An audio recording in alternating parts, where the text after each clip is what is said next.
Olá, meu nome é Roberto Castellano. Tenho 48 anos e há 18 anos fui professor de programação de Carlo Acutis no Instituto San Carlos, em Milão. Durante anos guardei um segredo que me aterroriza até hoje. Aquele menino de 14 anos me disse com exatidão milimétrica que meu filho morreria em um acidente de moto no dia 3 de novembro de 2006.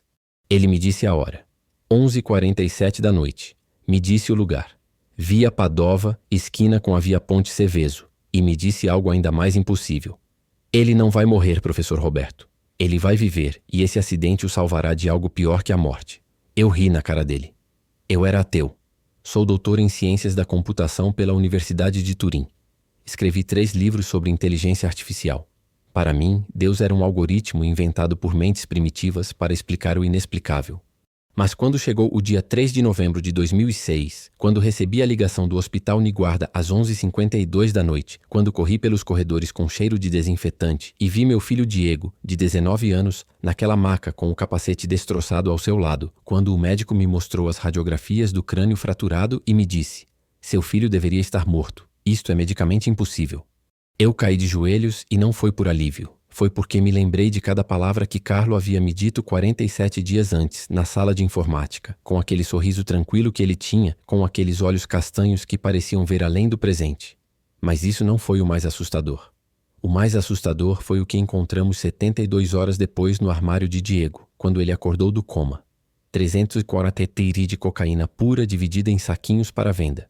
Meu filho não era apenas viciado, era distribuidor, e naquela noite do acidente ele estava a caminho de uma entrega que terminou em um tiroteio onde morreram 3 pessoas. Se Diego tivesse chegado, estaria morto ou na prisão por homicídio. Carlo sabia.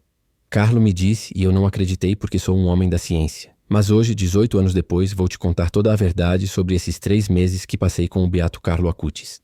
E quando terminar de ouvir isso, você terá que decidir se os milagres são reais ou se eu enlouqueci. Porque depois do que vivi, irmão, irmã, já não tenho certeza de nada, exceto de uma coisa. Aquele menino sabia coisas que nenhum ser humano pode saber. Deixe-me te levar lá. No início era setembro de 2006. O verão italiano estava terminando e as folhas das árvores nas ruas de Milão começavam a tomar aquela cor dourada que anuncia o outono. Eu tinha 30 anos. Era jovem para ser professor universitário, mas já tinha conquistado muito. Doutorado aos 26, 2 livros publicados sobre Machine Learning e acabava de aceitar um cargo de meio período no Instituto San Carlos para ensinar programação web a estudantes do ensino médio. Por que aceitei esse trabalho se já trabalhava na Universidade de Milão? Dinheiro. Minha esposa Laura e eu acabávamos de comprar um apartamento em Porta Romana e precisávamos de renda extra. Mas havia outra razão que eu não admitia. Queria escapar de casa. Meu filho Diego, que tinha 19 anos, morava conosco enquanto estudava na universidade e nossa relação estava destruída. Ele havia mudado completamente no último ano. Antes era meu orgulho, estudante brilhante, responsável, com planos de estudar engenharia como eu. Mas algo aconteceu. Começou a chegar tarde, a desaparecer por dias, a mentir constantemente. Eu suspeitava de drogas, mas não tinha provas. E como cientista, preciso de provas antes de agir. O primeiro dia de aula no Instituto San Carlos foi 11 de setembro de 2006. Lembro da data porque era o 5º aniversário do ataque às Torres Gêmeas e vários estudantes tinham camisetas com referências a esse evento. Eu entrei na sala 204, laboratório de informática, às 14h30. Havia 22 estudantes do 4º ano, todos entre 14 e 15 anos. A maioria conversava, ria, checava seus telefones Nokia e Motorola, que na época eram o que havia de mais moderno, mas um não. Na primeira fila, no computador do canto direito, havia um menino com cabelo castanho ondulado, camisa polo azul marinho, jeans e uma expressão de concentração total. Estava escrevendo código HTML no bloco de notas com uma velocidade que me surpreendeu. Me aproximei sem que ele notasse. Olhei sua tela. Estava construindo uma galeria de imagens com CSS flutuante, uma técnica avançada que eu não ensinaria até a semana 5. Impressionante, eu disse. Ele se sobressaltou, me olhou com aqueles olhos castanhos profundos e sorriu com uma timidez genuína. Desculpe, professor, é que estava praticando. Não se desculpe. Como você se chama? Carlo Acutis. Onde aprendeu CSS avançado, Carlo? Na internet. Tutoriais, fóruns, documentação oficial. Eu estava impressionado. Aquele garoto era autodidata e bom. Durante as primeiras 3 semanas, Carlo foi o estudante perfeito. Sempre chegava 10 minutos antes, sempre terminava os exercícios primeiro, sempre ajudava seus colegas sem fazê-los se sentir tolos. Mas havia algo mais que notei. Enquanto outros garotos ouviam música ou conversavam no chat durante os intervalos, Carlo tinha uma rotina estranha. Tirava um terço de sua mochila e o segurava nas mãos, movendo os lábios em silêncio. No início pensei que fosse simplesmente um garoto religioso e, embora eu fosse ateu, respeitava as crenças pessoais desde que não interferissem na minha aula. Mas um dia, 18 de setembro, algo mudou. Eu havia chegado cedo à escola porque tinha uma reunião com o diretor à 1 da tarde. A reunião terminou rápido e decidi ir ao laboratório de informática para preparar a aula. Quando abri a porta, Carlo estava lá sozinho, ajoelhado em frente ao seu computador, e não estava rezando em silêncio. Estava falando em voz alta como se alguém estivesse com ele. Sim, eu entendo. É difícil para ele porque carrega a dor sozinho. Mas você vai me mostrar como ajudá-lo, verdade? Silêncio. Obrigado, Jesus. Vou te obedecer. Eu fiquei paralisado na porta. Aquele menino estava tendo uma conversa com alguém invisível. Pigarreei alto para anunciar minha presença. Carlos se levantou rapidamente, sem vergonha nem desconforto, e me cumprimentou com seu sorriso habitual. Olá, professor Roberto. Carlo, com quem você estava falando? Com Jesus, respondeu com naturalidade como se dissesse com minha mãe ou com meu amigo. Eu franzi a testa. Carlo, olha, respeito sua fé, mas falar com pessoas imaginárias é... Não é imaginário, professor. Ele está aqui agora mesmo, ao seu lado esquerdo. Senti um calafrio involuntário que me incomodou. Eu não acreditava nessas coisas, mas algo na certeza de Carlo me incomodou. Carlo, acho que você deveria falar com o capelão da escola sobre isso.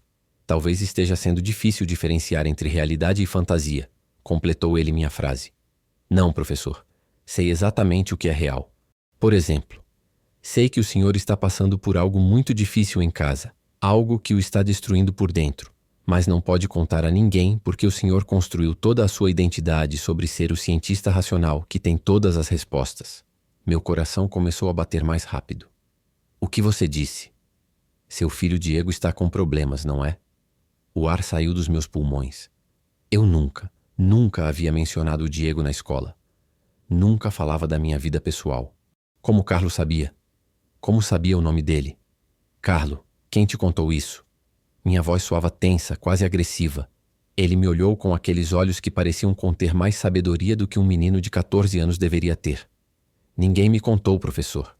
Jesus me mostrou em oração ontem à noite. Me acordou às 3h17 da madrugada e colocou o nome dele em meu coração. Vi o rosto dele, vi que está sofrendo. Vi que o senhor também está sofrendo, mas não consegue admitir. Porque admitir que perdeu o controle do seu filho seria admitir que há coisas na vida que a ciência não pode resolver. Eu estava tremendo de fúria, de medo. Não sei. Isso é inaceitável.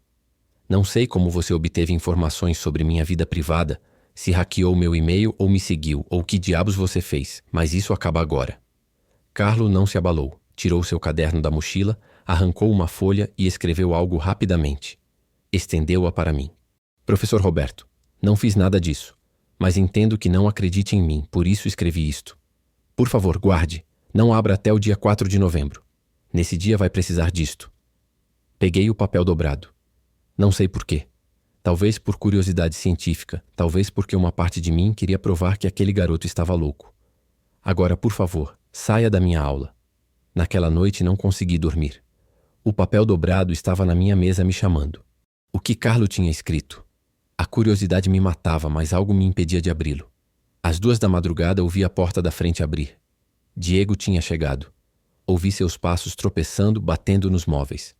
Saí do meu quarto e o encontrei na sala. Tinha os olhos vermelhos, as pupilas dilatadas, cheirava a álcool e algo mais que não consegui identificar. Diego, onde você estava? Lá fora, murmurou. Lá fora onde? Não é problema seu, pai. Sou seu pai. Tudo o que você faz é problema meu. Ele soltou uma risada amarga. Meu pai, o grande cientista. Você não é meu pai. É um robô que só se importa com seus livros e suas equações. Nunca esteve presente na minha vida. Suas palavras me doeram mais do que eu esperava. Diego, estou trabalhando para te dar um futuro. Não quero seu futuro. Não quero seu dinheiro. Só queria que você me visse. Mas nunca viu. Foi para o seu quarto batendo a porta. Eu fiquei na sala sentindo meu mundo desmoronar. Talvez Diego tivesse razão. Talvez eu estivesse tão obcecado com minha carreira que perdi meu filho. Naquela madrugada tomei uma decisão. Iba investigar o que acontecia com Diego cientificamente, com evidências. Dediquei os dias seguintes a seguir Diego discretamente. Revisei seu computador quando saía.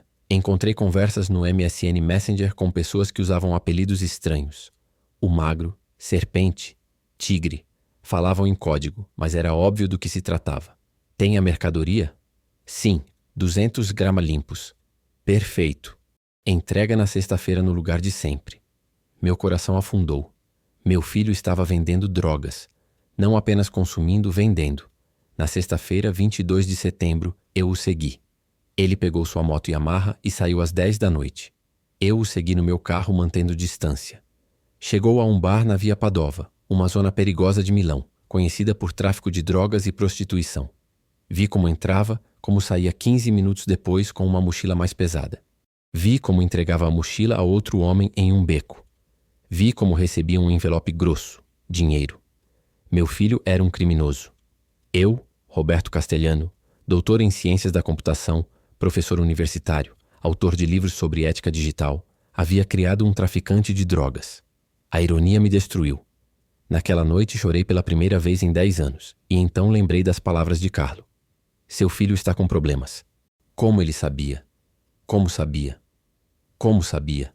Na segunda-feira seguinte, 25 de setembro, cheguei ao Instituto San Carlos com uma missão: confrontar Carlo e descobrir como obteve informações sobre meu filho. Mas quando entrei no laboratório de informática, Carlo não estava. Perguntei aos seus colegas. Carlo está na capela, me disse uma garota. Sempre vai à missa durante o almoço. Fui à capela da escola, uma pequena igreja barroca com cheiro de incenso e velas. Carlo estava ajoelhado no primeiro banco em frente ao sacrário, com as mãos juntas e os olhos fechados. Sentei atrás dele em silêncio. Passaram-se 5 minutos.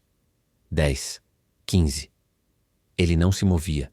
Finalmente sussurrou algo. Sim, eu entendo. Vai ser difícil para ele acreditar em mim, mas você me dará as palavras certas.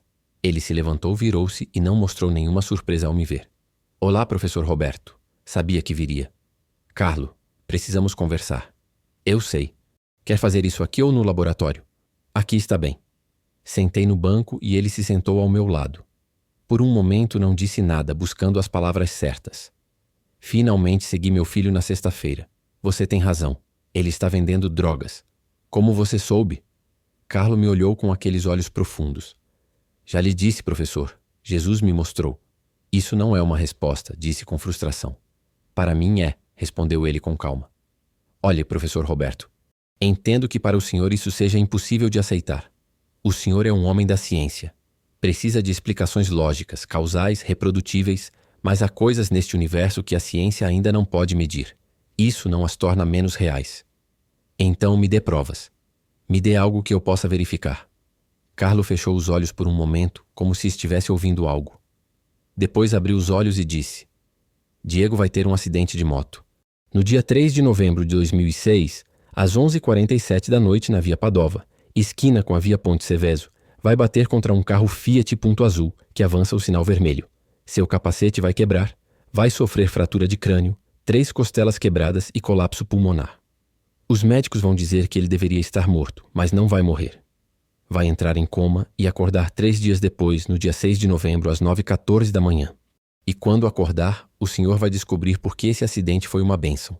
Eu o olhava boquiaberto. Isso é específico demais para ser uma adivinhação. Não é uma adivinhação, professor.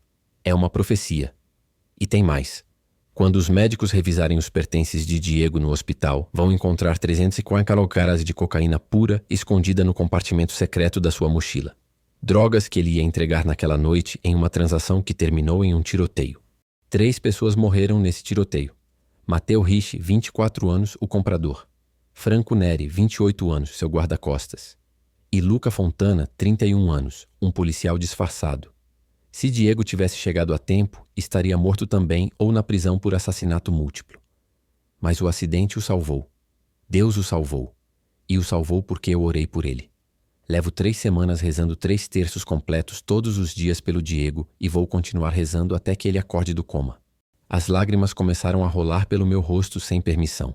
Eu não chorava facilmente, mas a especificidade do que Carlo dizia, a certeza em sua voz, o detalhe impossível era demais. Carlo, se o que você diz é verdade, se algo acontecer com o Diego... Vai acontecer, interrompeu ele com gentileza. E quando acontecer, o senhor vai ter que escolher. Pode continuar acreditando que tudo isso é coincidência, ou pode abrir seu coração à possibilidade de que Deus existe e que me usou para avisá-lo porque o ama, tanto ao senhor quanto ao Diego. Saí daquela capela tremendo. Durante os dias seguintes não consegui me concentrar em nada. Contei tudo à minha esposa Laura. Ela me olhou com preocupação. Roberto, esse garoto está te manipulando psicologicamente. Provavelmente pesquisou sobre nós. Encontrou informações do Diego nas redes sociais e agora está brincando com você. Mas os detalhes, Laura, como ele pode saber que o Diego vende drogas? Talvez o tenha visto na rua. Milão não é tão grande. Ela tinha razão. Tinha que haver uma explicação lógica. Mas algo no meu peito me dizia que havia mais. O papel dobrado que Carlo me deu continuava na minha mesa. Toda noite eu o olhava tentado a abri-lo, mas resisti. O dia 3 de novembro chegou. Era sexta-feira. Eu estava em casa trabalhando no meu laptop quando ouvi a moto de Diego ligar na garagem. Olhei o relógio. 11h30 da noite. Carlo tinha dito 11h47. Saí correndo. Diego, espera. Mas ele já tinha ido. Minha esposa me olhou confusa. O que houve? Nada. Vou dar uma volta. Peguei as chaves do carro e saí. Não sabia para onde ia, só dirigia pelas ruas de Milão com um mau pressentimento crescendo no meu estômago. Às 11h52, meu telefone tocou. Era um número desconhecido. Senhor Castellano? Sim. Aqui é do Hospital Niguarda.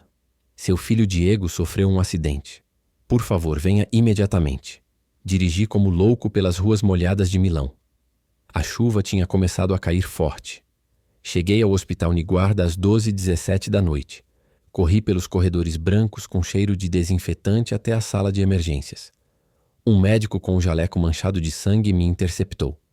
Senhor Castellano, onde está meu filho? Siga-me. Me levou a uma sala onde Diego estava em uma maca, conectado a um respirador artificial, monitores cardíacos apitando, sua cabeça enfaixada, sangue seco em seu rosto. Ele está vivo, milagrosamente. Sim. Teve um acidente grave na Via Padova. Bateu contra um carro. Fratura de crânio, 3 costelas quebradas, colapso pulmonar. Senhor Castellano, seu filho deveria estar morto. Nunca vi alguém sobreviver a um traumatismo craniano tão severo com um capacete nessas condições. Que condições? O capacete estava completamente destroçado. Absorveu quase nada do impacto. Medicamente, isto é impossível. Minhas pernas deixaram de me sustentar. Caí de joelhos junto à maca e então lembrei. 3 de novembro, 11h47 da noite. Via Padova, fratura de crânio, 3 costelas, colapso pulmonar. Deveria estar morto, mas sobreviverá. Carlo havia dito tudo, palavra por palavra. E naquele momento, irmão, irmã, enquanto segurava a mão fria do meu filho, algo se quebrou dentro de mim, porque já não podia negar o que era óbvio. Aquele menino de 14 anos tinha visto o futuro. E se tinha visto o futuro, então todo o resto que disse também era verdade. Irmãos, se estão vendo esta segunda parte, é porque precisam saber o que aconteceu depois, porque o acidente de Diego foi apenas o começo de algo que mudou minha vida completamente. Diego esteve em coma durante 3 dias exatos. Eu não saí do hospital. Laura trazia comida que eu mal tocava. Os médicos faziam exames constantemente, ressonâncias magnéticas, eletroencefalogramas, exames de sangue. Todos os resultados eram contraditórios. Sua atividade cerebral é normal, me dizia o neurocirurgião. Mas o dano físico deveria tê-lo deixado com morte cerebral. Não entendemos como continua vivo. Eu também não entendia, mas cada vez que olhava o relógio e via que se aproximava o dia 6 de novembro, às 9h14 da manhã, a hora exata que Carlo havia previsto para o seu despertar, meu coração batia mais forte. No dia 5 de novembro à tarde, 2 policiais chegaram ao hospital. Queriam falar comigo sobre os pertences de Diego. Senhor Castellano, encontramos algo preocupante na mochila do seu filho. Me levaram a uma sala privada. Sobre a mesa havia saquinhos transparentes cheios de pó branco. 300 do qual essa é gana de cocaína pura, disse o detetive. Seu filho não só consumia drogas, ele vendia. Senti que o mundo se abria sob meus pés. Carlo tinha previsto isso. Cada detalhe, cada maldito detalhe. Senhor Castellano, continuou o detetive, precisamos fazer algumas perguntas. O senhor sabia das atividades do seu filho? Eu neguei com a cabeça, incapaz de falar. Sabe se tinha contato com organizações criminosas? Não sei nada. Finalmente consegui dizer. Sou professor, meu filho era estudante universitário. Pensei que sua vida fosse normal.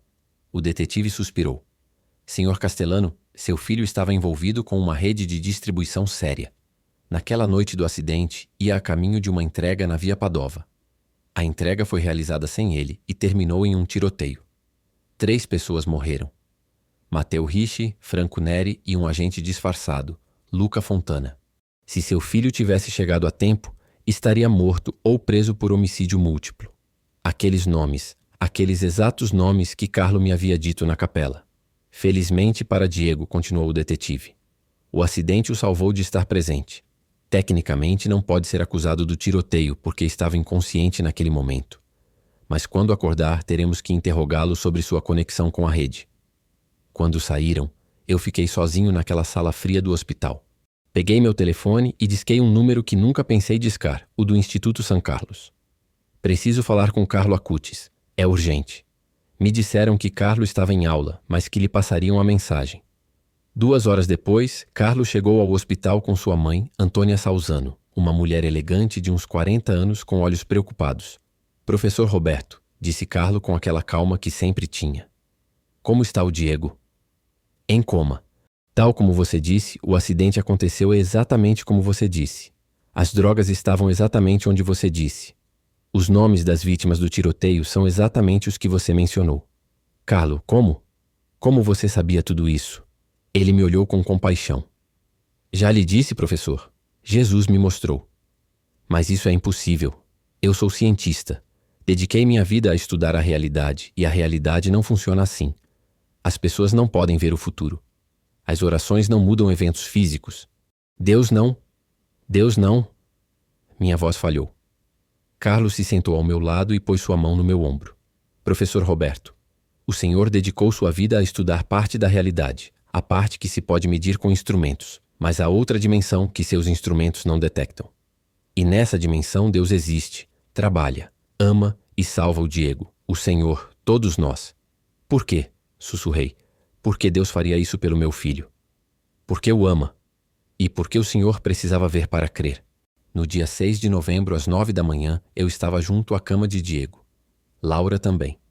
Os médicos haviam dito que não havia mudanças, que o coma poderia durar semanas ou meses, mas eu sabia diferente. Às 9h10 comecei a orar. Não sabia como orar corretamente, mas tentei. Deus, se estás aí, se tudo o que Carlo diz é verdade, por favor, traga meu filho de volta. Às 9h13, os monitores começaram a mudar. O ritmo cardíaco acelerou. A enfermeira entrou correndo. Doutor Castellano, afaste-se, por favor. Às 9h14 exatas, as pálpebras de Diego se moveram. Abriram-se lentamente. Seus olhos focaram em mim. Pai. Sua voz era fraca, rouca. Laura começou a chorar de alegria. Eu também. Os médicos entraram em massa, examinando-o, fazendo perguntas, verificando suas respostas. Isto é extraordinário, dizia o neurocirurgião. Sua recuperação cognitiva é completa. Não há dano cerebral aparente. Medicamente isso não faz sentido. Mas eu sabia essa verdade. Carlo havia dito 9h14 da manhã e às 9h14 exatas, Diego acordou. Naquele momento, irmão, irmã, enquanto abraçava meu filho que havia voltado das portas da morte, soube com certeza absoluta que Carlo Acutis não era um menino normal. Era alguém a quem Deus confiava segredos. Durante os dias seguintes, enquanto Diego se recuperava fisicamente, eu tive longas conversas com ele. Contei sobre as drogas, sobre o tiroteio, sobre como o acidente o havia salvado. Ele chorou. Pai, você não sabe o quanto odeio o que me tornei. Comecei com maconha no primeiro ano da faculdade, só para relaxar do estresse. Depois provei cocaína. Depois precisava de mais dinheiro para comprá-la. Alguém me disse que podia ganhar bem vendendo e caí nesse mundo tão rápido que quando quis sair já era tarde demais. Me ameaçaram. Disseram que se eu parasse de vender, machucariam a mamãe e você. Eu estava preso. Por que não me contou? Porque você é o cientista perfeito, o homem que tem todas as respostas. Como eu ia te dizer que seu filho é um viciado, um criminoso? Suas palavras me destroçaram. Diego, eu também cometi erros. Estive tão obcecado com minha carreira que não vi sua dor. Me perdoa. Nos abraçamos e choramos juntos pela primeira vez em anos. E então lhe contei sobre Carlo, sobre as profecias, sobre cada detalhe impossível que havia se cumprido. Pai, disse Diego com lágrimas nos olhos, esse menino salvou minha vida. Preciso conhecê-lo. Preciso agradecer. No dia 12 de novembro, Diego recebeu alta médica. Os médicos o consideravam um milagre médico. A polícia decidiu não apresentar queixas, porque Diego cooperou completamente. Deu nomes de toda a rede de distribuição e, tecnicamente, não esteve presente no tiroteio. Deram-lhe 2 anos de liberdade condicional e obrigação de frequentar a reabilitação. Era um resultado incrivelmente favorável considerando as circunstâncias. Nesse mesmo dia, fomos ao Instituto San Carlos. Diego caminhava com muletas por causa das costelas quebradas, mas insistiu em ir. Chegamos durante o recreio. Carlo estava no pátio ajudando um colega com a tarefa de matemática. Quando nos viu, sorriu e se aproximou. Olá, professor Roberto. Olá, Diego. Diego ficou paralisado. Você é o Carlo. Você sabia tudo o que ia acontecer comigo. Sim. Por quê? Por que você orou por mim se nem sequer me conhece?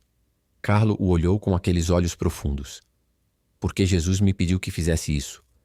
Ele te ama, Diego. Sempre te amou. Mesmo quando você estava vendendo drogas, mesmo quando pensava que estava perdido para sempre, ele nunca deixou de te amar. Diego desmoronou. Caiu de joelhos ali mesmo no pátio da escola e começou a soluçar. Não mereço esse amor. Não mereço esse amor. Não mereço estar vivo. Carlos se ajoelhou ao lado dele. Ninguém merece o amor de Deus. Por isso se chama graça. É um presente que ele dá livremente e está te oferecendo agora. Diego, você aceita? Diego assentiu entre lágrimas. Sim, eu aceito. Não sei como orar. Não sei como ser religioso, mas quero mudar. Quero ser diferente. Então comece agora, disse Carlo, tirando seu terço do bolso. Este terço, eu o usei durante 3 semanas orando por você. Quero que fique com ele. Cada vez que sentir tentação de voltar às drogas, segure-o. Ele te salvou por uma razão. Você tem um propósito, Diego. E esse propósito é ajudar outros garotos que estão onde você estava. Diego pegou o terço com as mãos trêmulas. Obrigado, Carlo. Obrigado por salvar minha vida. Eu não salvei sua vida. Deus o fez. Eu fui apenas o mensageiro. Durante as semanas seguintes, minha família mudou completamente. Diego entrou em reabilitação intensiva. Laura e eu começamos a ir à missa aos domingos, algo que não fazíamos desde nosso casamento. E eu, Roberto Castellano, o ateu científico, comecei a ler a Bíblia. Não porque alguém me obrigasse, mas porque precisava entender quem era esse Deus que havia salvado meu filho através de um adolescente de 14 anos. Mas então, na primeira semana de outubro de 2006, notei que Carlo faltava às aulas. Perguntei aos seus colegas. Carlo está doente, me disseram. Muito doente. Liguei para sua casa. Sua mãe Antônia atendeu com voz preocupada. Professor Roberto, Carlo foi diagnosticado com leucemia. Leucemia promielocítica aguda, é muito agressiva. Os médicos lhe dão poucas semanas de vida. Senti como se me socassem o estômago. Semanas? Carlo está morrendo? Sim. Não podia acreditar. Aquele menino que havia salvado meu filho, que havia mudado minha vida completa, agora ia morrer. Senhora Antônia, deixe-me visitá-lo, por favor. Fui ao Hospital San Gerardo, onde Carlo estava internado. Quarto 307. Quando entrei, ele estava na cama, pálido, magro, conectado a tubos e monitores, mas quando me viu, sorriu. Olá, professor Roberto. Sabia que viria. Sentei ao lado de sua cama, incapaz de conter as lágrimas. Carlo, isso não é justo. Você salvou o Diego. Você mudou minha vida. Por que isso está acontecendo com você? Porque Deus precisa de mim em outro lugar, disse com calma. Meu trabalho aqui está terminando, professor. Mas meu trabalho no céu apenas está começando. Não posso aceitar isso. Você é um garoto de 15 anos. Deveria ter toda uma vida pela frente. Carlo pegou minha mão com sua mão fraca. Professor Roberto, lembra quando me disse que Deus era apenas um algoritmo inventado para explicar o inexplicável? Sim. Ainda acredita nisso? Eu neguei com a cabeça. Não, já não. Depois de tudo o que vi, depois de tudo o que aconteceu com o Diego, já não posso negar que há algo maior que a ciência. Então minha missão com o Senhor está completa. Vim a este mundo para muitas coisas, para documentar milagres eucarísticos, para inspirar jovens a amar Jesus e para mostrar a homens como o Senhor que Deus existe. Já cumpri esse propósito. Mas, Carlo, há tantas pessoas mais que precisam te conhecer. E me conhecerão. Depois que eu me for, minha história vai se espalhar por todo o mundo. Milhões de pessoas vão ouvir sobre o garoto que usou a internet para evangelizar, e muitos vão voltar para Deus pelo meu testemunho. Como você pode ter tanta certeza? Porque Jesus me mostrou, igual me mostrou o do Diego. Sua certeza me assombrava. Mesmo enfrentando a morte, Carlo tinha uma paz que eu nunca havia visto em ninguém. Professor Roberto, preciso lhe pedir um favor. O que for. Quando eu me for, quero que conte minha história, especialmente a história do Diego. Conte ao mundo como Deus salvou seu filho para mostrar que os milagres são reais. Carlo Acutis morreu em 12 de outubro de 2006, exatamente como havia me dito meses atrás. Eu estava em seu funeral na Igreja Santa Maria Segreta, junto com centenas de pessoas, colegas de classe, professores, famílias que ele havia tocado com seu testemunho. Durante a cerimônia, o sacerdote falou sobre a vida extraordinária de Carlo, sobre seu amor pela Eucaristia, sobre seu uso da tecnologia para evangelizar. Mas o que mais me impactou foi quando o sacerdote disse: Carlo me confessou semanas antes de morrer que Deus lhe havia revelado que seu tempo era curto. Me disse que não estava assustado. Me disse que havia cumprido sua missão e me disse que através de sua morte muitas almas encontrariam a Cristo. Depois do funeral, Diego e eu ficamos um momento mais em frente ao caixão de Carlo. Diego colocou o terço que Carlo lhe havia dado sobre as flores. Obrigado, amigo, sussurrou. Te verei no céu. Eu também coloquei algo. O papel dobrado que Carlo me havia dado meses atrás e que nunca havia aberto. Abri pela primeira vez ali mesmo. Dizia: Professor Roberto, quando ler isto, eu já terei ido, mas quero que saiba que Deus o ama. Sempre o amou e usou minha vida curta para lhe mostrar essa verdade. Agora é a sua vez de levar essa mensagem a outros. Não desperdice esta segunda oportunidade. Carlo Acutis, 22 de setembro de 2006. Os anos seguintes foram de transformação total. Diego completou sua reabilitação com sucesso. Terminou sua faculdade e hoje, 18 anos depois, trabalha como conselheiro em um centro de reabilitação para dependentes. Ajudou mais de 200 jovens a sair das drogas. Laura e eu renovamos nossos votos matrimoniais na igreja. Eu deixei meu ateísmo completamente e me tornei católico praticante. Inclusive escrevi um livro intitulado Quando a Ciência Encontrou Deus, Meu Testemunho, onde conto toda esta história. Em 2020, quando Carlo foi beatificado oficialmente pela Igreja Católica, Diego e eu estivemos presentes em Assis, Itália. Ver milhares de jovens celebrando a vida daquele garoto que salvou meu filho foi uma das experiências mais emotivas da minha vida. Depois da cerimônia, me aproximei de seu corpo incorrupto que estava em exposição. Seu rosto ainda parecia pacífico, como se estivesse dormindo. Carlo, sussurrei. Cumpri minha promessa. Contei sua história a milhares de pessoas. Dei palestras em universidades sobre como um adolescente de 15 anos destruiu meu ateísmo com amor e verdade. E continuarei contando até meu último suspiro. Senti uma paz profunda descer sobre mim, como se Carlo estivesse me respondendo do céu. Bem feito, professor Roberto. Só estou aqui 18 anos depois daqueles 3 meses que mudaram minha vida para sempre. Trabalho como professor de programação em 3 instituições: Universidade de Milão, Instituto São Carlos e um centro de reabilitação onde ensino habilidades digitais a jovens em recuperação. Cada vez que ensino, conto a eles sobre Carlo, conto sobre o garoto que usou seus talentos de programação para documentar milagres. Conto a eles sobre o adolescente que me ensinou que a ciência e a fé não são inimigas, mas 2 caminhos diferentes para a verdade. E conto a eles sobre como Deus salvou meu filho para me salvar. Irmão e irmã, se você está vendo este testemunho, não é coincidência. Carlo me disse que pessoas específicas o encontrariam. Pessoas que precisam ouvir que os milagres são reais. Talvez você seja ateu como eu era. Talvez tenha um filho perdido nas drogas como Diego. Talvez pense que foi longe demais e que Deus não pode te salvar. Mas deixe-me dizer algo que aprendi com Carlo Acutis. Deus te ama. Sempre te amou e está esperando que lhe dê uma oportunidade. Não precisa ter todas as respostas. Eu era doutor em ciências da computação e não tinha as respostas certas. Só precisa estar aberto. Só precisa dizer: Deus, se existes, mostra-me, e Ele o fará. Tal como fez comigo através de um garoto extraordinário de 15 anos que mudou minha vida para sempre. Carlo Acutis, beato da Igreja Católica, rogai por nós. Amém.